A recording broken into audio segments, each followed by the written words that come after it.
Bom dia. Bom dia. Bom dia. Sejamos todos bem-vindos. Por enquanto, vejo poucos aqui encarnados, mas eu tenho certeza que a plateia dos desencarnados é incontável, né? Porque sempre o plano espiritual prepara o ambiente e traz os que precisam estar aqui para ouvir essa palestra. E hoje é um dia muito, muito especial. Estamos celebrando o Dia das Mães. Eu não posso deixar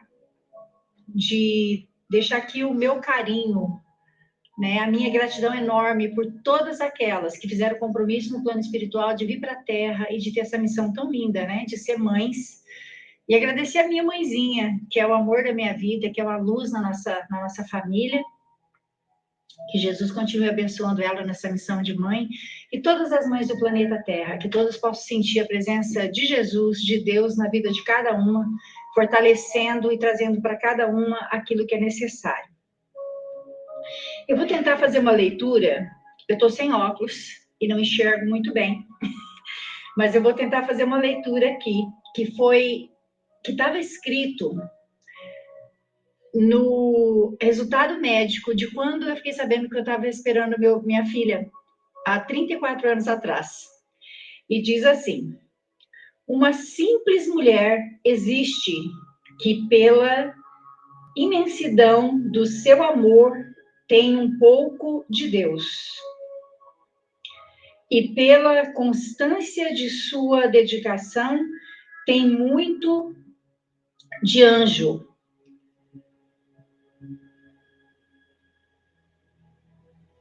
Que sendo moça pensa como uma anciã e sendo velha age como as forças todas de uma juventude e quando ignorante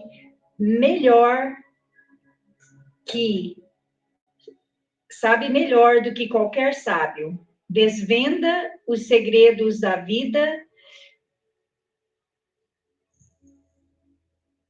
e quando sábia assume a simplicidade das crianças. Pobre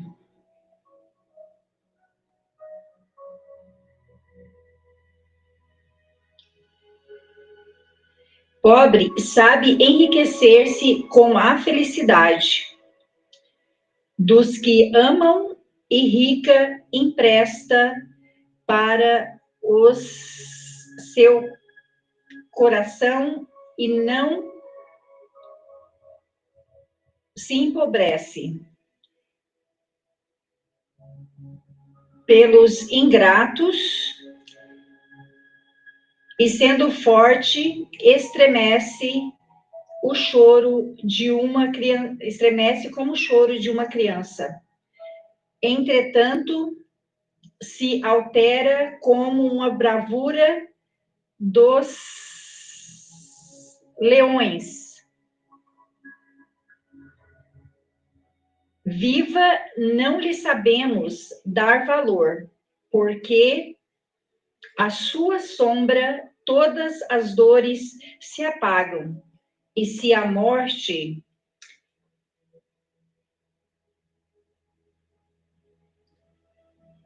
desculpa, gente, ela saiu aqui.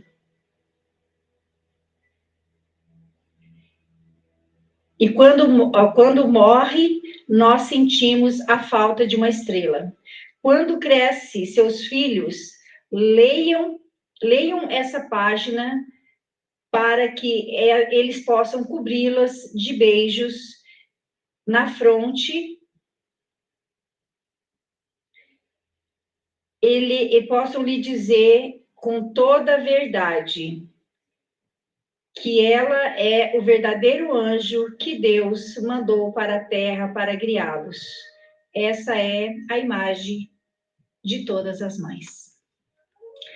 Então, que Jesus nos abençoe. Eu vou pedir para a nossa querida companheira Marilda fazer nossa prece inicial hoje, em nome de Jesus, e depois nós vamos ter a nossa companheira, irmã de casa, Luciana, que vai estar falando sobre o feminino e a maternidade. Vamos aguardar a mensagem linda que certamente a nossa irmã preparou para nós nesse dia tão especial que é o Dia das Mães.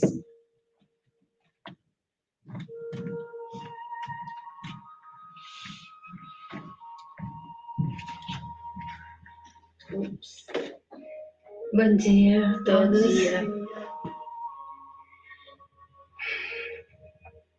Vamos agradecer ao nosso Mestre Jesus por mais uma vez estar reunido em seu nome. Agradecer pela manhã de hoje. Agradecer pelos mentores dessa casa. Agradecer esse hospital de almas. Agradecer pela nossa saúde, pela nossa vida. Agradecer por tudo, Senhor. Pedimos também que Mãe Santíssima, nossa mãezinha querida, possa abençoar todas as mãezinhas desse mundo, levando consolos a todas que estão passando por dificuldades, consolando as mãezinhas que estão passando por problema. Obrigada, Mestre, por todo o seu amor, por todo o seu carinho por nós. Obrigada por tudo. Que todas as pessoas que estão aqui hoje, que saiam daqui melhor do que chegaram. E que a nossa irmã possa ter o intuito dos nossos mentores para que transmitam uma boa palestra e ao mesmo tempo agradecendo ela por esse trabalho tão lindo. Esteja conosco hoje e todo sempre. Que assim seja.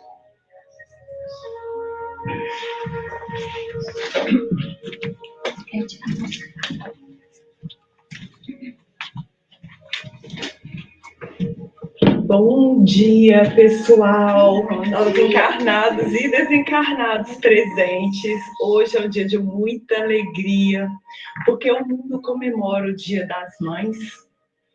Essas criaturas são imprescindíveis para todos nós que estamos nesse planeta, não é? Não teve nenhum de nós que chegasse aqui e prescindisse do colo da mãe, não é? E aqueles que não as tiveram. Com certeza, alguém substituiu esse afeto para que pudesse essa pessoa caminhar na Terra. Nós vamos falar, inicialmente, do feminino e a maternidade. Quando a gente fala do feminino, nós estamos falando de uma ideia, nós estamos falando de um arquétipo construído ao longo, né, do pensamento humano, do desenvolvimento do pensamento humano, e não exclusivamente estamos falando da polaridade mulher e homem no sentido biológico. Quando a gente fala do feminino, a gente está falando de um conjunto de valores, a gente está falando de um conjunto de habilidades, de virtudes, assim como também quando falamos do masculino. E nem sempre a gente está falando de polaridade biológica, né? Homem, mulher no corpo físico, homem, mulher. Então a gente está falando idealmente agora do feminino. E para começar a falar, eu trouxe uma poesia que eu acho lindíssima e que algumas pessoas falam, ai, machista, mas não olhemos para essa poesia com os olhos, com esse pensamento homem e mulher. Olhemos para essa poesia com o pensamento do ideal feminino e do ideal masculino. É uma poesia de Victor Hugo e é assim: o homem e a mulher, é o nome da poesia. O homem é a mais elevada das criaturas, a mulher o mais sublime dos ideais. O homem é o cérebro, a mulher o coração. O cérebro fabrica a luz, o coração o amor. A luz fecunda, o amor ressuscita. O homem é forte pela razão, a mulher é invencível pela lágrima. A razão convence, a lágrima comove. O homem é capaz de todos os heroísmos, a mulher de todos os martírios. O heroísmo enobrece, o martírio sublima.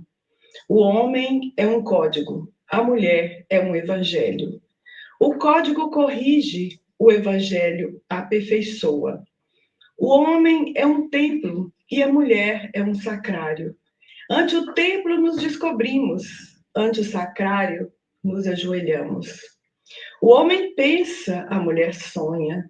Pensar é ter no crânio uma lavra, sonhar é ter na fronte uma auréola. O homem é um oceano, a mulher um lago. O oceano tem a pérola que o adorna, o lago, a poesia que deslumbra. O homem é a águia que voa, a mulher o roxinol que canta. Voar é conquistar, é dominar o espaço. Cantar é conquistar a alma. Enfim, o homem está colocado onde termina a terra e a mulher onde começa o céu. Essa linda poesia de Victor Hugo nos fala de um ideal feminino e de um ideal masculino, que foi consagrado de muitas maneiras e interpretado de formas diferentes ao longo das civilizações. As grandes civilizações antigas, que nós sabemos, né, por informações do plano espiritual, e isso está muito bonito e descrito de uma forma muito bela no livro A Caminho da Luz, de Emmanuel. Nós tivemos nessa grande civilizações do passado, a presença de espíritos que vieram de um planeta que passava pelo período que nós passamos hoje, né? O planeta de Capela, na constelação do Colcheiro, e eram espíritos que tinham uma elevação intelectual muito grande e tinham problemas morais, e vieram para cá para nos ajudar no processo de evolução, e para eles era uma prova ou uma expiação. E aqui nos ajudaram. Então, as grandes civilizações têm muito a nos ensinar, né? E nós vamos hoje pegar uma especial. Vou beber uma aguinha aqui que está falhando a voz. Vamos pegar um especial, que é a civilização grega, que traz esses arquétipos de uma forma muito interessante através da sua mitologia. Antes, é necessário a gente entender que sempre essas grandes civilizações trouxeram a figura do ideal. O que é o ideal? A gente concebe ideal para várias coisas, né? Quando a gente vai comprar um carro, a gente quer um carro que gaste pouco, tenha um bom custo-benefício, seja bom de venda, não dê muita manutenção. O carro ideal. Computador, a gente quer pela mesma forma, né? Se a gente vai num passeio, a gente quer um lugar ideal, que caiba no nosso bolso, Então, tudo que a gente vai fazer, a gente quer que seja de alguma maneira ideal. Só que a gente esqueceu de que o ser humano também precisa ter o ideal. Qual é o ser humano ideal? Tudo bem que nós não estamos aptos todos os dias a preencher esses ideais. Mas nós precisamos de ter um modelo, um ideal. Como, por exemplo, os espíritos nos falam que Jesus é o nosso modelo e guia. Ele é um ideal, né, de que nós precisamos olhar para ele na hora de tomar nossas decisões. Então, também havia um ideal feminino e um ideal masculino. Porque é bem interessante a gente pensar que... não está passando?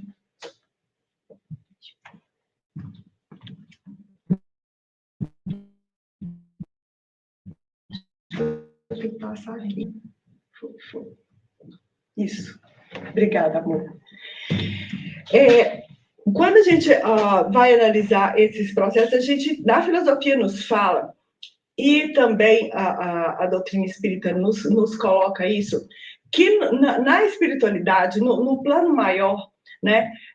E a filosofia chama isso de plano das ideias. Nós temos a unidade, mas quando a gente vem para o mundo material, para o mundo manifestado, como a filosofia fala, nós temos as dualidades. Então, a gente entende o vazio quando tem o cheio, o mole, a gente precisa entender o firme, a luz, né, e as trevas são contrastes que nos ensinam. E a gente tem no mundo manifestado a polaridade feminina e a polaridade masculina. E essas civilizações concebiam o ideal para o ser humano e o ideal das polaridades. E a gente vai, então, ver que no panteão sagrado ali da filosofia grega, né, da mitologia grega, a gente tinha 12 deuses. 6 eram femininos e 6 eram masculinos. E esses deuses representavam virtudes do ser humano ideal nessas polaridades. E é interessante que os pórticos, né, que sustentavam a entrada dos templos eram constituídos de 2 pilastras. Essas 2 pilastras representavam o feminino e o masculino, e elas sustentavam, então, a estrutura. Porque se nós temos um lado que está maior do que o outro, e o outro mais encurtado, a gente não tem a sustentabilidade, vai ruir o prédio. Nós precisamos que isso esteja harmonizado para que possa fazer a sustentação. Então, a gente trouxe a figura do triângulo, porque em cima tudo converge. Né? Mas aqui, no plano manifestado, nós temos as dualidades.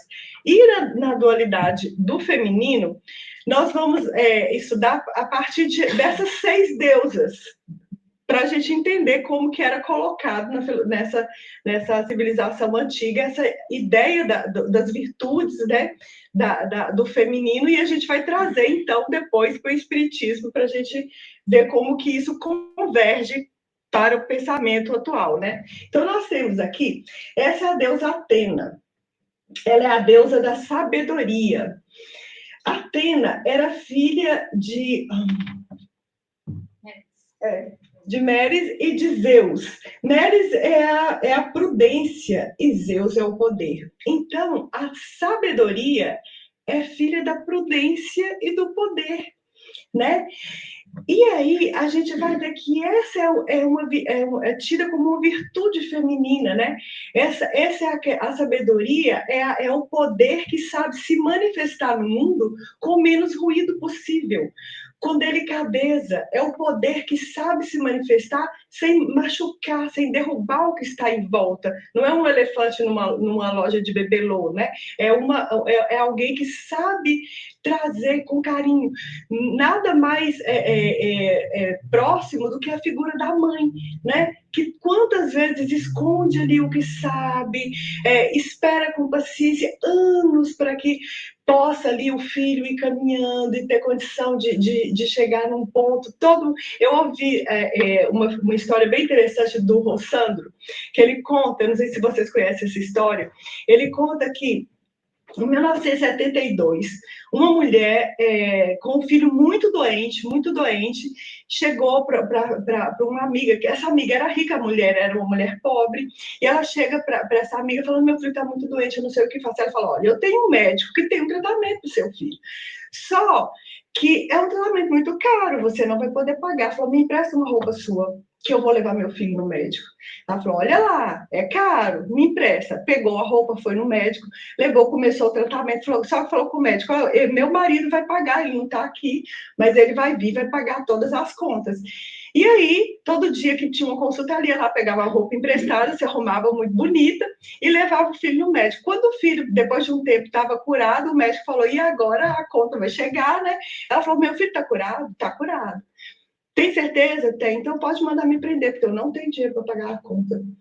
E aí ele fala que esse é o início da história dele. E que essa mulher é a mãe dele. Que assim foi o início da história dele. Que ela falou: meu filho, eu fiz isso porque eu sei que você tem uma missão. E eu faria qualquer coisa para fazer com que você tivesse condição de chegar a realizar a sua missão. Essa aí é a sabedoria, que sabe pesar, né, o que fazer para levar ali aos filhos. Então, uma virtude bem feminina, representada aí pela deusa Ártemis.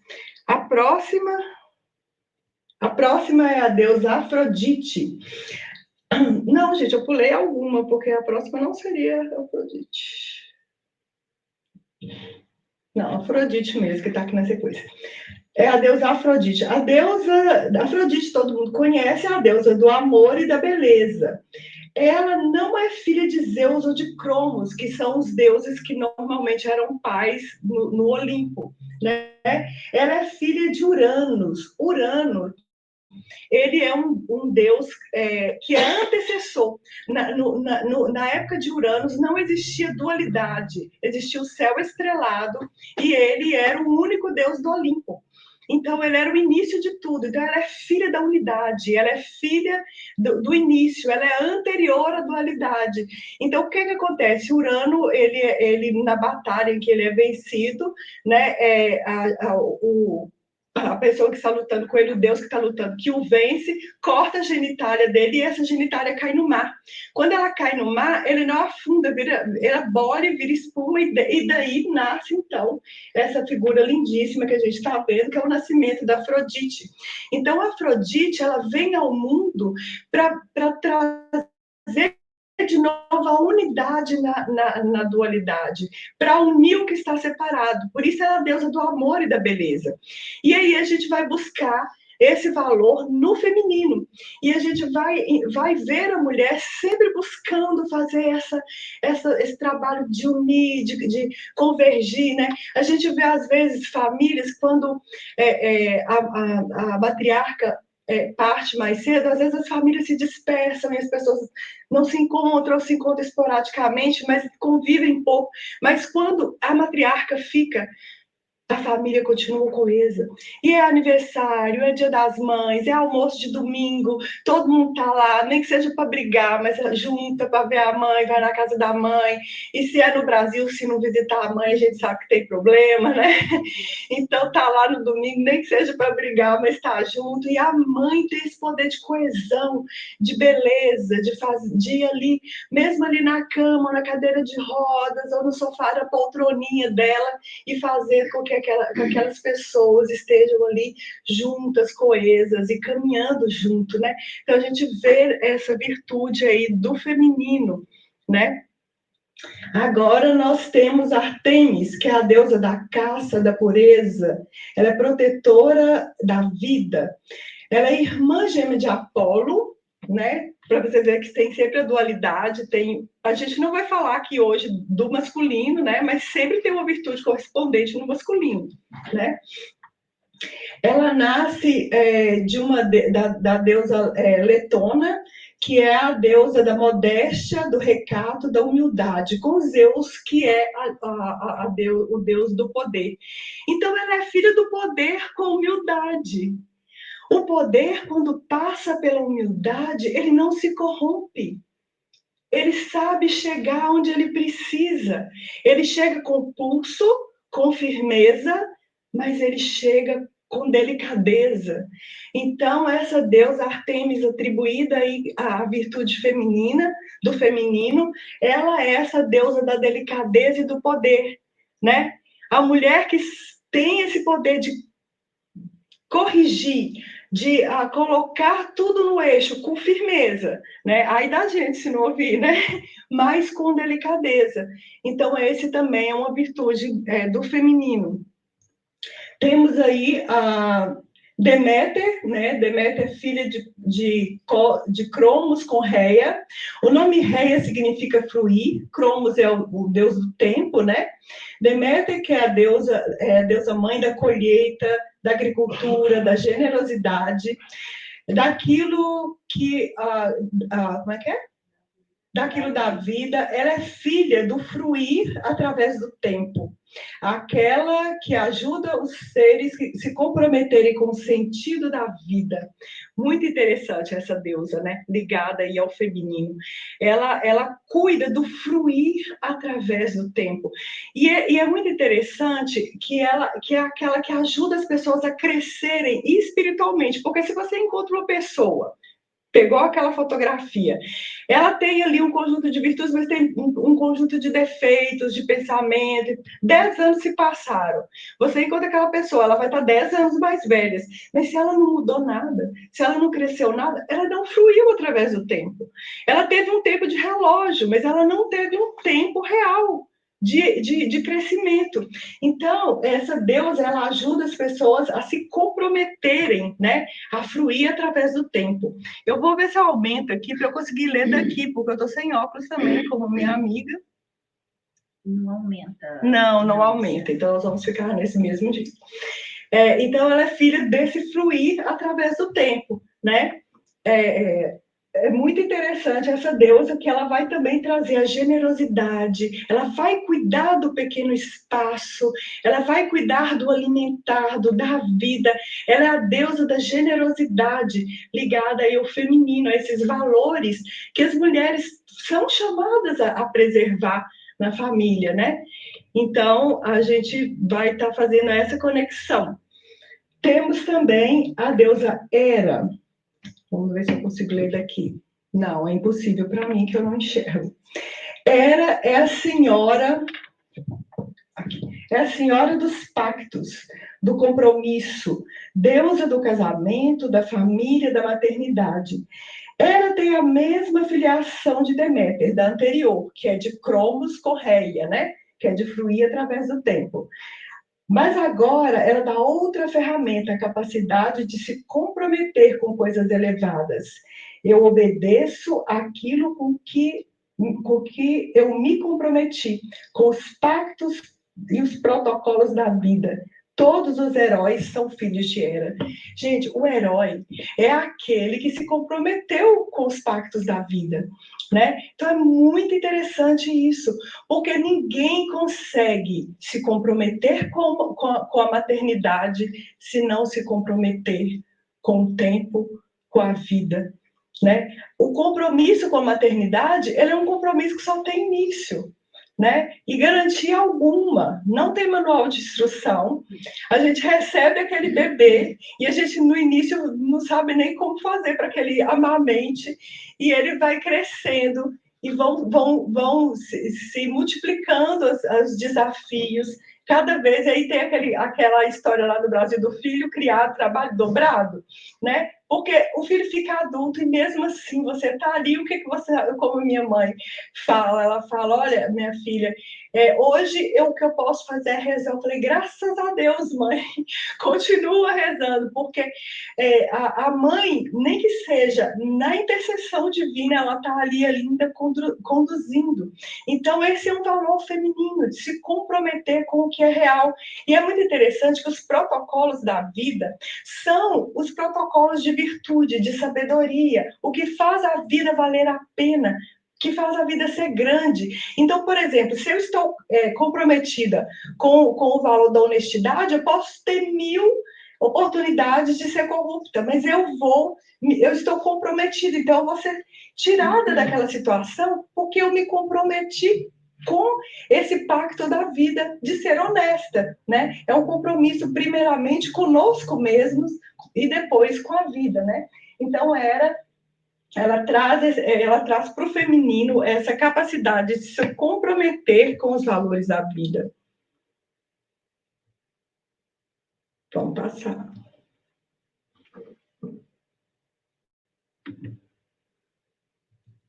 Agora vamos.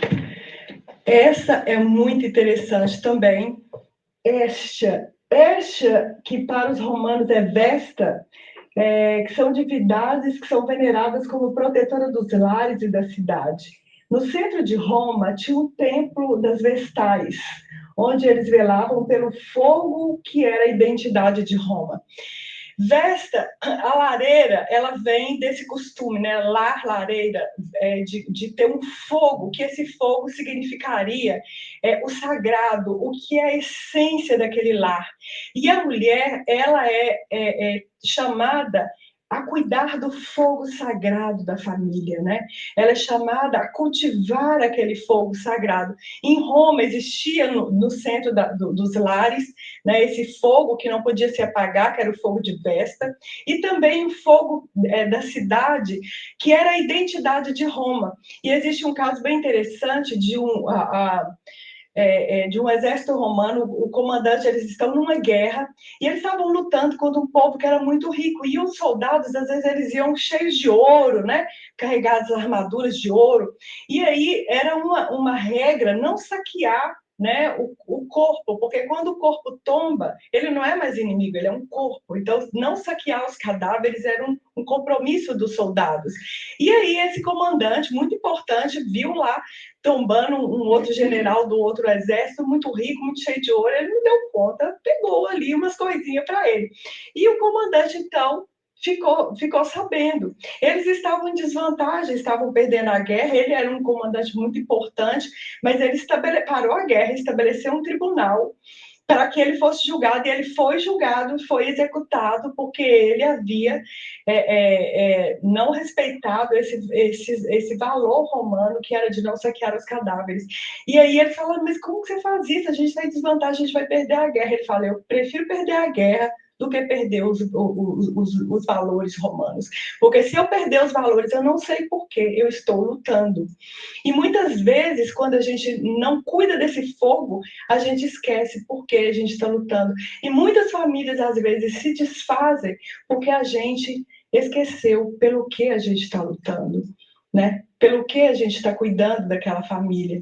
Então, esse fogo de Vesta, ele é muito importante, porque ainda hoje nós precisamos muito cuidar para que esse fogo esteja no centro. E é muito interessante que o fogo ele é o símbolo da espiritualidade, né?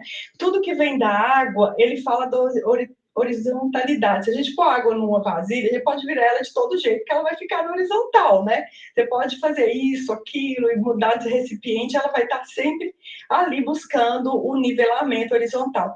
Mas um fogo, se você pega o fogo, vira a tocha de cabeça para baixo, não tem como você faça, que ele vai estar sempre buscando, né? Então, é a cruz do mundo, o fogo e a água, né? É a cruz do mundo, é essa interseção da matéria. E Jesus fala isso para Nicodemos. Quando ele fala com Nicodemos sobre nascer da água e do fogo, ele está falando sobre isso. E Jesus, ele vai de volta ao plano espiritual numa cruz, nos mostrando essa interseção, né? Da horizontalidade que vai nos levar para a espiritualidade. Então, é tudo muito simbólico. A gente é cheio de significados que a gente tem que ir decodificando, né? Então, gente, eu trouxe isso para que a gente se liberte ali um pouco dessa questão de guerra dos sexos, de masculino e feminino. Não é suposto de nenhum ser melhor que o outro.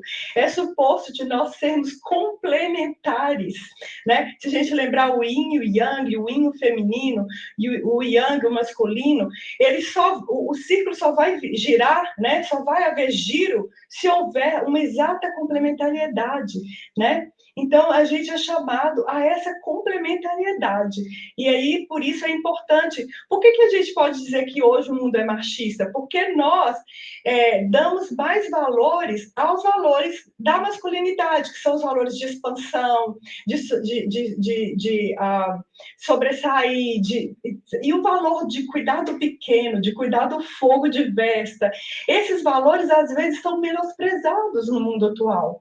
E as próprias mulheres chegam a ter vergonha, né? Muitas vezes, para ter um lugar ao sol nas empresas, no trabalho, em todos os lugares, as mulheres chegam a abdicar, né? dessa sua primazia desses valores. E não é sobre o que fazer. Todos podemos fazer qualquer coisa. Não é sobre o que a mulher vai fazer, né? Pode lutar por salários iguais? Claro. Pode lutar para poder ocupar mais cargos aí na política, nas empresas? Claro. Não é sobre o que você faz, é sobre o como você faz. Porque se você está fazendo, abrindo mão dos seus valores, você não está levando a sua contribuição. A gente tem que levar a nossa contribuição para o lugar onde a gente está, né? Isso aqui é o interessante. Se uma mulher é chamada a um cargo tipicamente ocupado pelo homem, ela não tem que estar ali se comportando como homem, ela tem que estar ali se comportando com os valores femininos. É isso que ela foi chamada a fazer. E para isso a gente tem que ter conexão com eles e valorizá-los. Né? Não ter vergonha. É muito interessante que a escada é ainda, né, usada nos dias atuais, desde sempre, desde que a civilização começa, como uma forma de se elevar de um degrau para outro, né? E se a gente pensar na escada, filosoficamente, o valor de expansão, o de explosão, é o valor masculino, o que vai estar sempre tentando ir para um outro patamar. Mas o valor de estabilização, que é tão importante quanto o de explosão é o valor feminino. Então, a explosão e a estabilização, é disso que a gente precisa. Mas se quem é explosão resolver ser estabilização, ou quem é estabilização resolver ser explosão, não vai ter escada, ninguém vai subir, a gente vai ficar no mesmo lugar, porque a gente precisa dos valores femininos para fazer isso, né? E para a maternidade, esses valores são imprescindíveis. E aí eu trouxe aqui o que o Espiritismo nos fala, e é muito parecido com essa sabedoria milenar que vem da Grécia e de outras culturas que não dá tempo, né, da gente falar de todas aqui hoje, mas eu trouxe, então, a questão 820 de O Livro dos Espíritos, que nos fala o seguinte: a fraqueza física da mulher não a coloca naturalmente sobre a dependência do homem? Aí eu recortei um pedaço da resposta que era interessante para nós. Deus apropriou a organização de cada ser as funções que lhe cumpre desempenhar. Tendo dado à mulher menos força física, deu-lhe ao mesmo tempo maior sensibilidade em relação com a delicadeza das funções maternais e com a fraqueza dos seres confiados aos seus cuidados. Olha que beleza. Que coisa linda, né? Então, deixa os meninos carregar a mala, gente. A gente vai... É brincadeira. Mas a gente fisicamente é mais frágil? Claro! Mas isso foi que Deus esqueceu? Sobrou aqui pouca massa muscular para elas? Não. Ele fez isso porque nós precisamos dessa fragilidade, dessa delicadeza para desempenhar esse papel que é maravilhoso, que é o papel da maternidade, né? Então, isso vem de encontro com a questão que a gente traz dessa sabedoria milenar, né? Não é menos, nem é mais, é exato. É exato o que Deus precisa de nós. Na 821, as funções a que a mulher é destinada pela natureza não terão importância tão grande quanto as deferidas ao homem? A resposta é clara, sim. Maior até. É que é ela quem dá as primeiras noções da vida. É a educadora por excelência. A mulher tem por excelência. A gente olha, por exemplo, para a profissão de professor. A gente tem muito mais mulheres, principalmente na educação básica de crianças. Tem homens também, porque, como eu falei, são os valores do feminino e do masculino, que todos temos um pouco, né? Mas estão ali mais presentes na mulher e no homem. Por quê? Porque a mulher é educadora por excelência, né? Essa facilidade com a educação já é algo que vem na caixinha que a natureza nos dá quando a gente nasce, né? Todo mundo recebe ali aquela caixinha com essas virtudes e a gente pode explorar ou não, mas é naturalmente da mulher essa condição, né? E aí, gente, eu queria também trazer hoje uma questão muito interessante. A maternidade biológica é linda, é maravilhosa, mas a maternidade não é só biológica, né? A maternidade é natural, flui natural do feminino. Então, muitas vezes, não temos um filho biológico, mas temos ali a condição da maternidade. E essa é uma história muito bonita que se transformou em filme em 2009. E aí eu vou contar um pedacinho dessa história, porque ela é longa e a gente não tem aqui o tempo que eu prometi a Silma que eu não ia terminar à tarde. Mas a história é muito bonita. Esse rapaz, o Roberto Carlos Ramos, ele hoje é um contador de história, famoso internacionalmente, doutor, formado, e percorre o mundo fazendo palestras. E a história dele é muito bonita. Ele nasceu numa favela em Belo Horizonte. E ele conta que eram 10 irmãos, mas a mãe e o pai, 12 pessoas morando num barracão de 2 cômodos e telha de zinco. Alguém sabe aí o que é telha de zinco? Todo mundo sabe o que é telha de zinco? Ele falou que era tão quentinho que se você entrasse com pão de queijo cru na sala, saía assado na cozinha. De tão quentinho que era a casa dele. Mas que estava tudo bem, porque no domingo tinha Silvio Santos, macarronada, maionese e frango. Então estava bom, né, gente? Quem é brasileiro sabe que estava bom. O pai estava trabalhando, mas ainda o pai perde o emprego. As coisas vão ficando muito difíceis. E com aquele tanto de filho pequeno, chegou uma o pessoal da assistência social, não assistência social, um outro nome, mas eu me esqueci agora, e aí conversou com a mãe do Roberto e falou assim, a gente pode levar esse menino para a FEBEM, porque a FEBEM é uma escola, ele vai ficar interno, e pererê, pererê, e foi conversando, né, ali naquela época estavam sendo implantadas as FEBEMs e tal. E a mãe, né, falando, ó, meu filho, vou te levar e você vai ser um doutor. E aí ele conta que ele pôs coisinha dele na sacolinha para descer, né, com as assistentes para ir para a FEBEM. A mãe dele vai levar ele até embaixo, aí ele vai passando para a vizinhança, ó, seu fulano, tô indo para a FEBEM. Aí eu, tudo bem, ó, tchau, tô indo para a FEBEM. Que ele viu que as pessoas olhavam para ele assim, com a cara de dó, né? E ele falava assim, todo mundo com inveja, porque a FEBEM não é para poucos, não é para todo mundo, né? E aí ele vai morar na FEBEM e ele acredita que ele está indo para ser doutor, e a mãe dele também acredita que ele está indo para a escola e vai se tornar um doutor, e é mais ou menos essa a história. Ele cresce ali, ele conta ali as agruras que ele passa, é um lugar que a gente conhece, né, as dificuldades que, pelo que passou hoje, não temos mais essa instituição.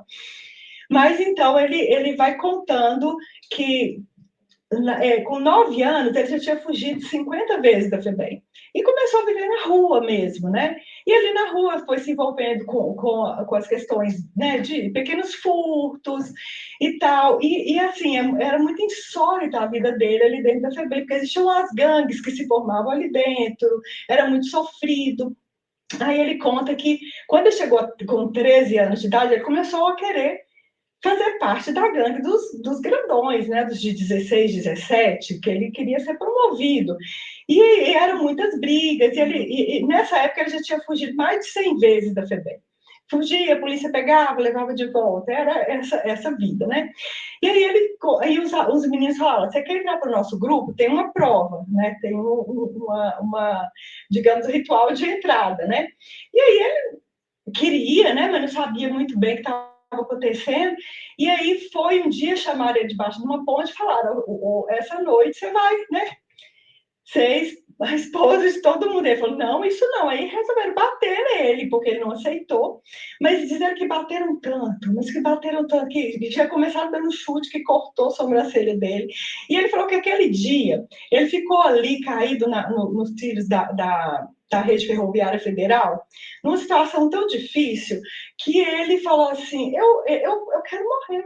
Foi a primeira vez que ele pensou em suicídio. Isso ele tinha já 14 anos. E aí ele falou assim, olha, minha mãe e meu pai não me querem, me levaram para aquela FEBEM. Os professores não gostam de mim. Os meninos não me aceitaram no grupo. Nem as irmãs de caridade gostam de mim. Para que eu vou ficar vivo? Aí ele puxou o corpo dele para a linha do trem, né? E pessoal, vou deitar aqui e o trem vai passar em cima de mim e acaba desse sofrimento logo, né? Ele foi e desmaiou. Só que ele falou que ele era tão zerado, sortudo, que ele não sabe dizer, que o trem passou na outra linha e ele não morreu. No outro dia, um taxista viu ele, levou para o hospital e tal, depois voltou para a FEBEM. E ali naquela confusão, ele tornou fugir, todo costurado, levou 70 e tantos pontos, todo costurado, tornou fugir. Aí um dia tinha passado a noite na solitário, todo infeccionado, todo danado. Ele vai uma pesquisadora, jornalista francesa, fazer uma matéria sobre a FEBEM, essa escola do Brasil para criança, né, carente e tal. E aí o pessoal mostra para ela sua parte bonita, né? Dá uma escondida aqui, uma escondida ali, com os meninos, deixa os meninos mais levados sair para poder ficar tudo arrumadinho e tal. E nisso esse dia ele estava lá, porque estava com febre e tal. Aí ela chegou perto dele para conversar e perguntou o nome dele. Aí ele foi e ela falou, Roberto, Roberto, que ela tinha o sotaque francês, ele essa mulher fala esquisito, né? Ela falou, por que você fala esquisito, dona? Ela falou, porque eu tenho sotaque francês. Francês? Existe isso? Não existe isso não, só tá com mentira. Porque ele fala que, assim, ele vivia na favela, a família dele era favelada, os pais eram favelados, os vizinhos eram favelados. Para ele, a humanidade era uma grande favela, ele não sabia que existiam outras coisas além disso, né? E aí ele não quis conversar aquele dia com aquela mulher também, a responsável tirou ela e falou, não, vem cá, esse aí não adianta você conversar com ele, não, ele é irrecuperável, ele já foi resolvido que ele é irrecuperável, não tem nenhuma solução para ele, então ele tá aí, mas a gente sabe que não vai dar em nada, logo vai morrer, vai acontecer alguma coisa, porque ele é irrecuperável. Mas ela ficou com aquilo na cabeça, né? Aí passou o dia, ela continuou lá fazendo a pesquisa dela, ele fugiu, aí encontrou com ela na rua.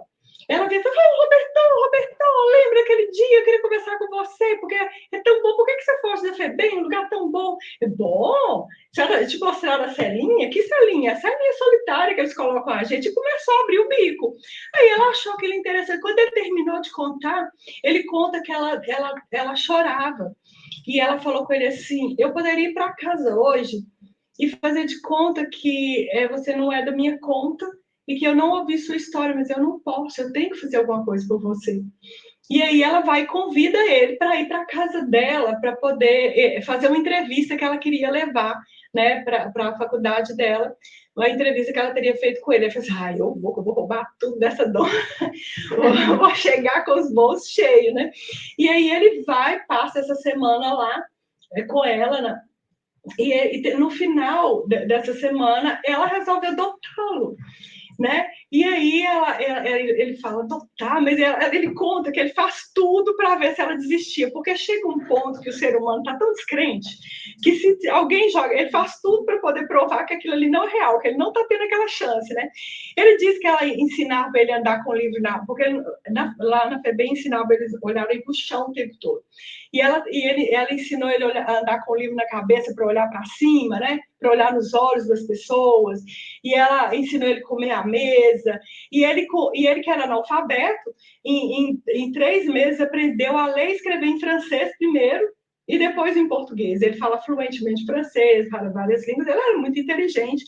E aí, só que um ano ali morando com ela, já estava se convencendo que era possível ser amado, porque ele não acreditava que era possível que alguém o amasse, né? Ele já estava acreditando que era possível ser amado.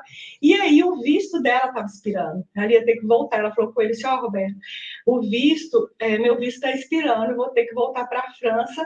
Acabou o mundo dele. Mas eu vou tentar, eu estou indo no consulado, né? Eu tenho uma entrevista marcada no consulado, porque eu vou tentar reverter isso e ficar no Brasil o tempo suficiente para terminar o seu processo de adoção.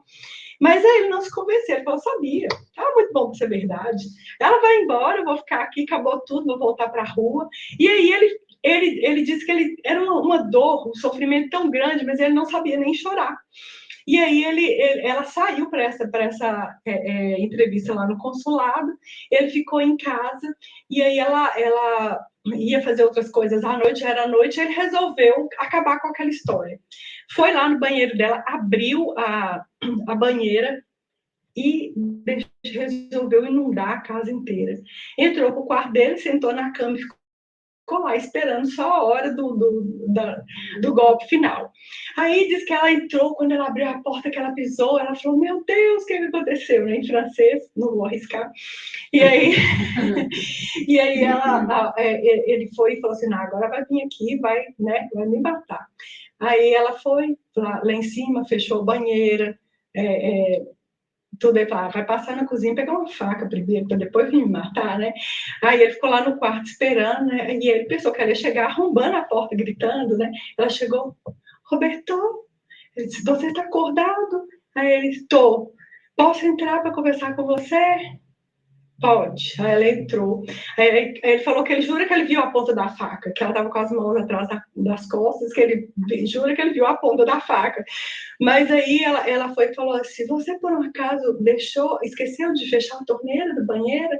Aí ele falou assim, não esqueci não, deixei aberto porque eu quis mesmo. Aí ela foi e falou com ele, você pode olhar para mim nos olhos? Aí ele não olhava para ela. Ela falou, olha, você passou um ano aprendendo a olhar as pessoas nos olhos e eu tenho um problema. Eu não consigo conversar com quem não me olha nos olhos, né? Aí, quando ele olhou para ela, ele viu que a mesma dor que tinha no olho nele, tinha no olho dela também, né? E que ela havia também chorado muito. E que ela foi e perguntou para ele, virou para ele e falou assim: o que é que eu tenho que fazer para te provar que eu te amo? E aí ele começa a chorar, ela também, e é muito linda a história, e eles se abraçam e ele fala: mas agora eu acabei com tudo, estraguei sua casa. Não tem problema não, amanhã você enxuga, eu te ajudo a secar. E aí eles continuaram essa trajetória. Ele vai para a França, faz doutorado lá, depois volta para o Brasil. A história é lindíssima, tem no YouTube, o filme no YouTube, acho que no YouTube, e tem também vários vídeos dele. Ele é um exímio contador de história, muito interessante. A maternidade nessa mulher não é biológica, mas que mãe que ela é. Que mãe maravilhosa que essa mulher foi, porque a maternidade ela é muito mais do que gerar, ela é gerar pelo coração, né? Então, todas nós que temos os valores do feminino, temos condição de ser essa mãe na vida de alguém, mesmo que a gente não adote, mas a gente pode ser essa pessoa na vida das pessoas, né? E para terminar aqui, eu queria falar dessa mãe maravilhosa da humanidade, que é Maria de Nazaré, que não poderia passar sem falar sobre ela. Maria de Nazaré, a gente não tem tanto nos evangelhos sobre ela, mas é super interessante que nós temos no Corão, tem 2 capítulos no Corão sobre ela, um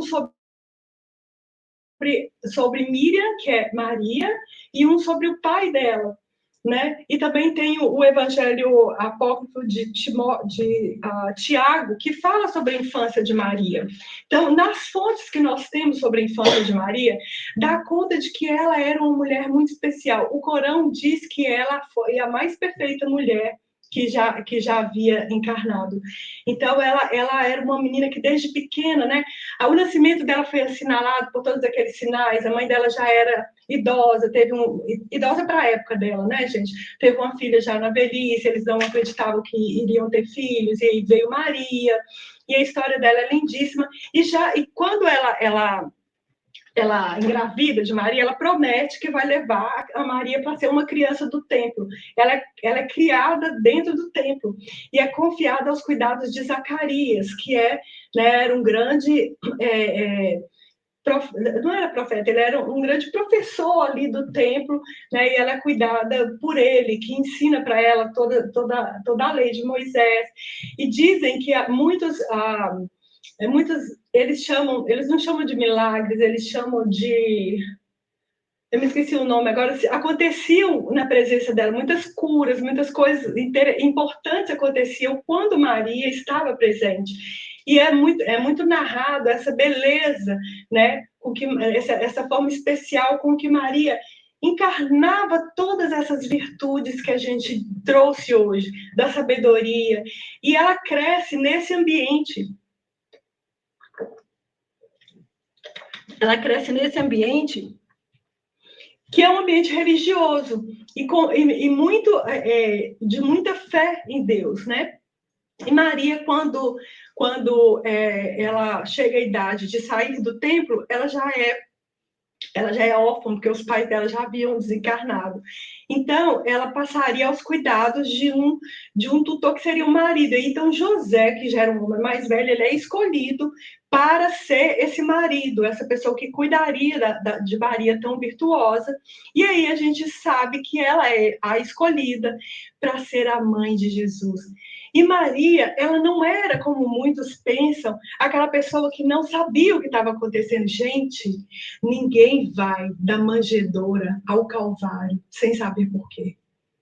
Ninguém vai por acaso numa história dessa. Maria sabia por que ela estava ali. Né? E é muito interessante que quando o filho dela nasce, que ela é hábito, levar a criança ao templo para ser apresentada. Levar a criança ao templo para ser apresentada é como registrar a criança, a gente não registra. Então, eles levaram a criança, e quando Simeão e Ana, que estavam no templo, veem a criança, eles eram também profetas, né? A Ana era uma profetisa. Quando eles veem a criança, então eles se ajoelham e falam: agora eu já posso morrer, porque meus olhos contemplaram a salvação. E Simeão fala: e quanto a ti, mulher? Uma espada de dor atravessará o seu peito, porque esse veio para a salvação de muitos. Então, ela segue Jesus, né? Nas bodas de Canaã, quando Jesus começa a sua vida pública, ela fala: filho, o vinho acabou. E, gente, o vinho acabar era uma vergonha. Imagina, naquela época, acabar o vinho da festa de noivado, né? Imagina para os pais. E os pais eram próximos a Maria. Maria já era viúva, porque ela estava acompanhada de Jesus e não do marido, né? Então, a gente pode perceber que ela já era viúva. Então, ela fala com Jesus: o vinho acabou. E ele fala: mas o que eu tenho com isso? Ainda não é a minha hora. Entrou aqui, saiu aqui, né? Coisa que a gente que é mãe sabe o que a gente faz. Ela vira para os empregados e fala: façam tudo que ele mandar. Isso aí vai, porque sabe que ele vai dar conta do recado. Então, ela é mãe. Quando Jesus, no templo, com 12 anos, fica lá no templo, e ela pensa que está com o marido pensa que está com ela, e eles não acham. Ela repreende Jesus. É mãe. Maria foi mãe, o papel dela foi ser mãe. E no Calvário, ela espera o corpo do filho aos pés da cruz. Imagina o que é isso. Imagina o que é uma mãe ver um filho naquela situação. E ela espera firme até o fim, até receber o corpo do filho dela. E naquela hora, ela entende que a espada de dor trespassaria o seu coração. E Maria conta-se no livro Boa Nova, a gente tem uma narrativa lindíssima do momento em que Jesus vem buscá-la, né? Para o retorno à pátria espiritual. E Maria, na pátria espiritual, escolhe uma tarefa das mais árduas. É ela que preside a assistência, né?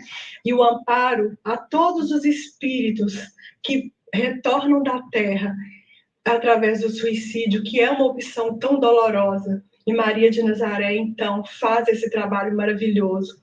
E para encerrar, porque as crianças já estão vindo, eu queria encerrar com uma poesia lindíssima de Maria Dolores, que se chama Retrato de Mãe, de Maria Dolores, por Chico Xavier.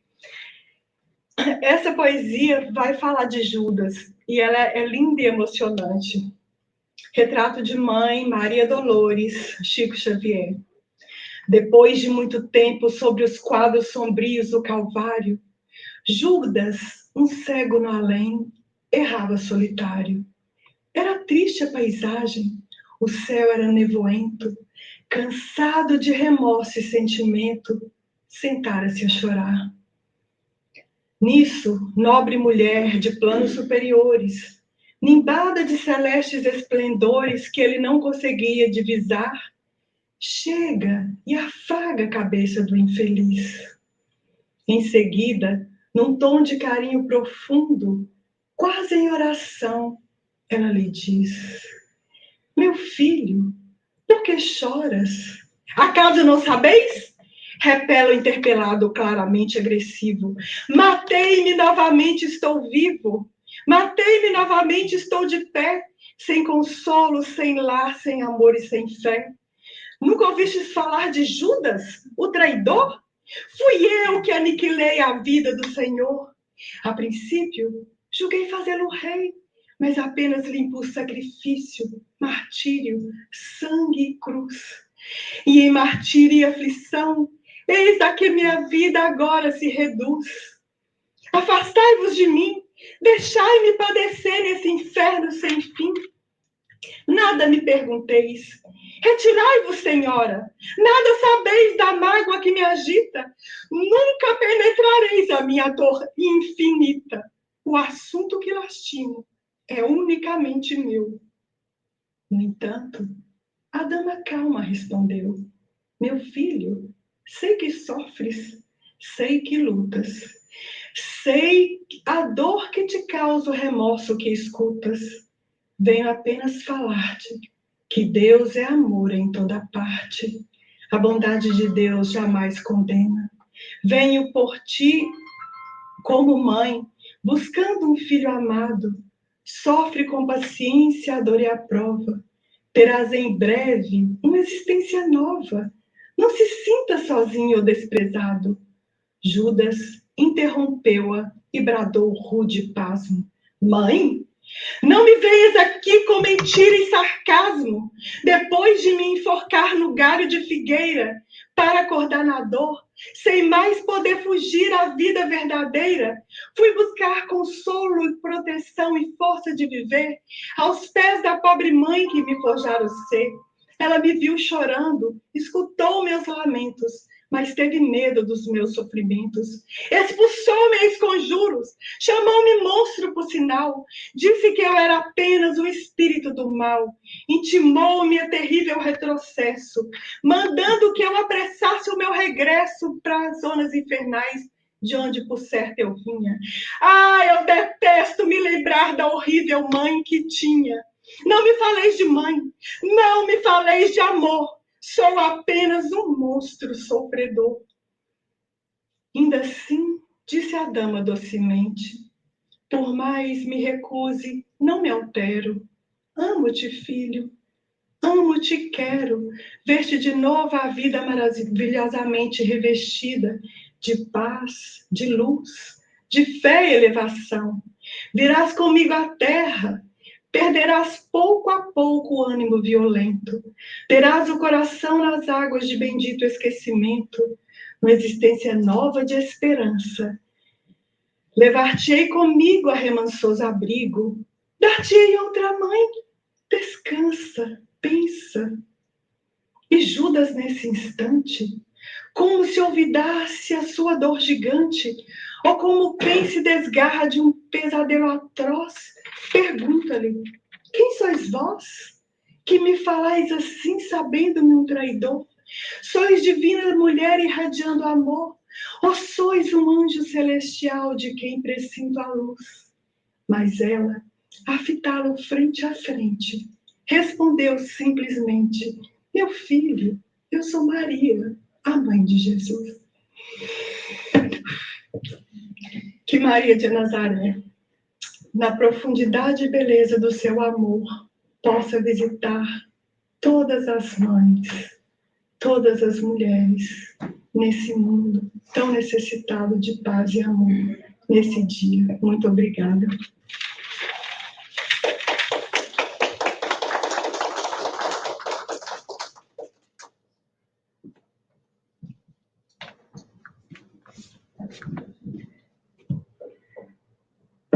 Obrigada, Luciana.